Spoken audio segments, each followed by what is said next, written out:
Hello all, welcome to my channel. ఈరోజు మన వీడియోలో దోసకాయ పచ్చడి అండి. ఇది చాలా అంటే చాలా ఫేమస్ చట్నీ అండి.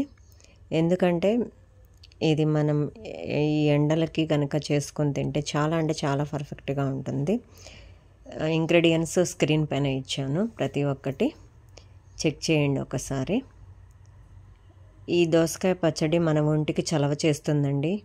ఇప్పుడు ఉన్న ఎండలకి మనం ఈ దోసకాయ పచ్చడి అప్పటికప్పుడు చేసుకొని తింటే చాలా అంటే చాలా బాగుంటుంది. ముందుగా స్టవ్ వెలిగించి ప్యాన్ పెట్టి కొంచెం ఆయిల్ వేసేసి పల్లీలు, గ్రీన్ చిల్లీ, కొంచెం టామరిన్, కొంచెం చింతపండు యాడ్ చేసి లైట్గా ఫ్రై చేసుకోవాలి.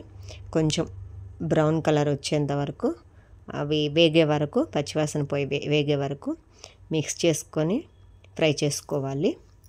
ఈ విధంగా వీడియోలు చూపిస్తున్న విధంగా మొత్తం మిక్సీ జార్లోకి వేసుకొని కొంచెం ధనియాలు, కొంచెం వెల్లుల్లి అవన్నీ వేసి మిక్సీ పట్టి, ఆ తర్వాత దోసకాయ కట్ చేసిన ముక్కలు ఉన్నాయి కదా అవి కూడా యాడ్ చేసుకొని సాల్ట్ సరిపడా యాడ్ చేసుకొని మళ్ళీ ఇంకొకసారి మిక్సీ పట్టుకోవాలి. లైట్గా కోర్స్గా మిక్స్ చేసుకోవాలి. ఎందుకంటే మనకి ముక్కలు తగులుతూ ఉంటే మనం తినేటప్పుడు చాలా అంటే చాలా పంటికి తగులుతూ చాలా బాగుంటుందండి దోసకాయ చట్నీ.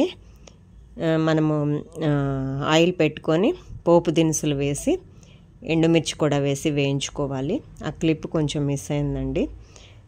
ఇవి వేయించుకున్న తర్వాత కొంచెం వెల్లుల్లి రెమ్మలు కొంచెం క్రష్ చేసి వేసుకోవాలండి. కొంచెం ఫ్రై చేయండి, లైట్గా ఫ్రై చేయండి. ఈ విధంగా ఫ్రై చేసి ఆ తర్వాత కొంచెం పసుపు యాడ్ చేసుకోవాలి. పసుపు యాడ్ చేసుకున్న తర్వాత కొంచెం కరివేపాకు అండి. కరివేపాకు కూడా ఫ్రెష్ కరివేపాకు వేసుకోండి. చాలా అంటే చాలా పర్ఫెక్ట్గా ఉంటుంది. టేస్ట్ అయితే సూపర్గా ఉంటుంది. మనం ఇందాక మిక్సీ పట్టుకున్నాం కదా, కోర్స్గా గ్రైండ్ చేసుకున్నాం కదా, ఆ మిశ్రమం, దోసకాయ మిశ్రమం యాడ్ చేసి ఒక 1 or 2 minutes కలిపి ఫ్రై చేయాలండి. ఎందుకంటే ముక్కకి ఉప్పు కారం అన్నీ పడతాయండి.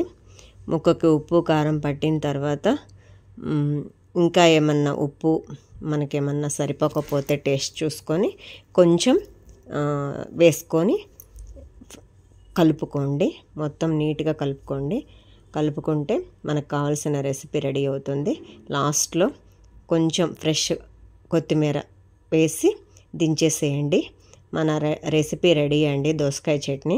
నా వీడియోస్ కనుక మీకు నచ్చినట్లయితే లైక్ చేయండి, షేర్ చేయండి, సబ్స్క్రైబ్ చేయండి.